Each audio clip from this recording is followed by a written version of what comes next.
पांडवों और कौरवों के बीच धर्म युद्ध की शुरुआत में अर्जुन हिंसा के बारे में नैतिक दुविधा और निराशा से भर उठता है और बीच युद्ध में ही अपने खुद के ही रिश्तेदारों के खिलाफ संघर्ष को सोचकर पीड़ा और दुख से भर उठता है। तब भगवान श्री कृष्ण अर्जुन को निस्वार्थ कर्म के माध्यम से धर्म का पालन करने के लिए अपने कर्तव्य पर डटे रहने का उपदेश देते हैं। उन्हीं उपदेशों में से यहाँ हम कुछ सबसे प्रसिद्ध भागवत गीता श्लोक और उनके हिंदी में अर्थ लेकर आए हैं। यदा यदा ही धर्मस्य ग्लानिर्भवति भारत अभ्युत्थानम धर्मस्य तदात्मानं सृजाम्यहम्। अर्थात जब जब धर्म की ग्लानि होती है यानी उसका लोप होता है और अधर्म में वृद्धि होती है, तब तब मैं अर्थात श्री कृष्ण धर्म की स्थापना के लिए, धर्म के अभ्युत्थान के खुद की रचना करता हूँ अर्थात अवतार लेता हूँ। परित्राणाय साधूनाम विनाशाय च दुष्कृताम धर्म संस्थापनार्थाय संभवामि युगे युगे। सज्जन पुरुषों के कल्याण के लिए और दुष्कर्मियों के विनाश के लिए और धर्म की स्थापना के लिए मैं अर्थात श्री कृष्ण युगों युगों से प्रत्येक युग में जन्म लेता हुआ आया हूँ।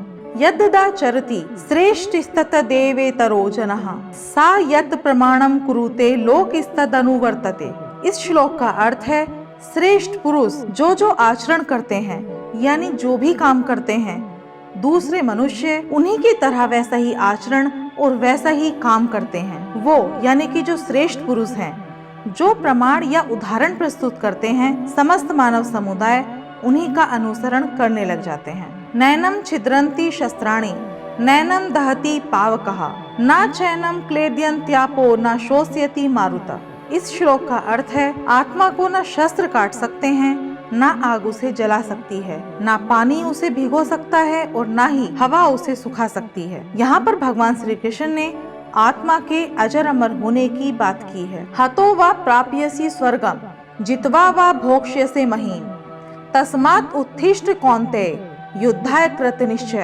अर्थात यदि तुम यानी कि अर्जुन युद्ध में वीर गति को प्राप्त होते हो तो तुम्हें स्वर्ग मिलेगा और यदि विजयी होते हो तो धरती के सुख को भोगोगे। इसलिए हे कौन्तेय, हे अर्जुन, उठो और निश्चय करके युद्ध करो। यहाँ पर भगवान श्री कृष्ण ने वर्तमान कर्म के परिणाम की चर्चा की है। तात्पर्य यह है कि वर्तमान कर्म से श्रेष्ठ कर और कुछ भी नहीं है। श्रद्धा वालल भते ज्ञानम तत्परा संयेत इंद्रियः ज्ञानम लब्धवा पराम शांतिम चिरणाधि गच्छति। इस श्लोक का अर्थ है श्रद्धा रखने वाले मनुष्य, अपनी इंद्रियों पर संयम रखने वाले मनुष्य साधन परायण हो अपनी तत्परता से ज्ञान प्राप्त करते हैं, फिर ज्ञान मिल जाने पर जल्द ही परम शांति को प्राप्त होते हैं। कर्मण्येवाधिकारस्ते मां फलेषु कदाचन मां कर्मफल हेतुर्भूर्माते संगोस्तव कर्मणि। इस श्लोक का अर्थ है कर्म पर ही तुम्हारा अधिकार है लेकिन कर्म के फलों में नहीं। इसलिए कर्म को फल के लिए मत करो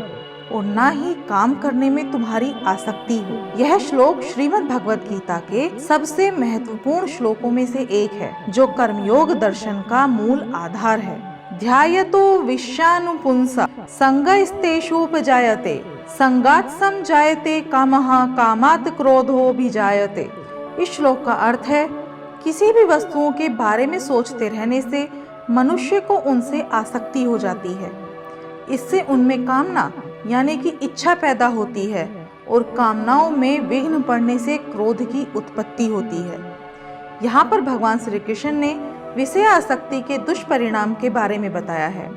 क्रोधाद् भवति सम्मोह सम्मोहात् स्मृति विभ्रमः स्मृति भ्रशांस द बुद्धिनाशो बुद्धि नाशात् प्रणशयति। इस श्लोक का अर्थ है क्रोध से मनुष्य की मति मारी जाती है यानी कि मूढ़ हो जाती है, जिससे उसकी स्मृति भी भ्रमित होती है। स्मृति भ्रमित हो जाने से मनुष्य की बुद्धि भी नष्ट हो जाती है और बुद्धि का नाश हो जाने पर मनुष्य खुद अपना ही नाश कर बैठता है।